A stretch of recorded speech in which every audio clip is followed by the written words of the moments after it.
Minimum due ಕಟ್ಟಿದ್ರೆ safe ಅಂತ ಅನ್ಕೊಂಡಿದೀರಾ. But ನೀನ್ ಮಾಡ್ತಿರೋ ತಪ್ಪೇ ಇದೆ. ಈಗ ಕ್ರೆಡಿಟ್ ಕಾರ್ಡ್ ಇದೆ ಅಂತ ಹೇಳಿ ಖುಷಿ ಪಡೋದಲ್ಲ, ಸ್ವಲ್ಪ ಮಿಸ್ ಆಗಿ ಬೇರೆ ತರ ಯೂಸ್ ಮಾಡಿದ್ರೆ ನಿನ್ ಜೇಬ್ನೇ ಖಾಲಿ ಮಾಡ್ಸುತ್ತೆ. ಈಗ ಅದ್ರಲ್ಲಿ ಟ್ರ್ಯಾಪ್ಸ್ ಬರುತ್ತೆ. ಹೆಂಗಂದ್ರೆ ಮಿನಿಮಮ್ ಡ್ಯೂ ಪೇಮೆಂಟ್ ನ ಪೇ ಮಾಡಿದ್ರೆ ಬ್ಯಾಂಕ್ ಖುಷಿ ಆಗುತ್ತೆ, ಬಟ್ ನೀನ್ ಆಗಲ್ಲ. ಯಾಕಂದ್ರೆ ಇನ್ ಮಿಕ್ಕಿದು ಉಳಿದಿರೋ ಅಮೌಂಟ್ ಇಲ್ಲ, ನಿಮಗೆ 36 to 40% ಇಂಟ್ರೆಸ್ಟ್ ಬೀಳುತ್ತೆ ಒಂದ್ ವರ್ಷಕ್ಕೆ. ಸೆಕೆಂಡ್ ಆಗಿ ಬರೋದು EMI ಕನ್ವರ್ಟರ್.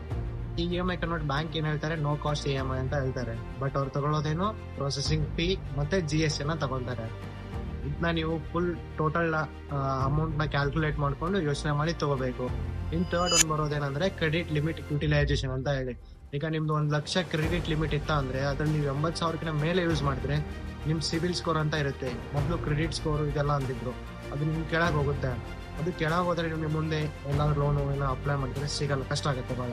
ಸೊ ಅದಕ್ಕೆ ನೀವು ಯಾವತ್ತೂ 30% ಅಷ್ಟೇ ಕ್ರೆಡಿಟ್ ಲಿಮಿಟ್ ನ ಯುಟಿಲೈಸೇಷನ್ ಮಾಡ್ಬೇಕಂದ್ರೆ ಅಷ್ಟೇ ಉಪಯೋಗ ಮಾಡ್ಬೋದು. ಸೊ ಈ ತರ ಟಿಪ್ಸ್ಗೆ ಒಬ್ಬ ಫೈನಾನ್ಸ್ ಟಾಕ್ಸ್ ನ ಫಾಲೋ ಮಾಡಿ.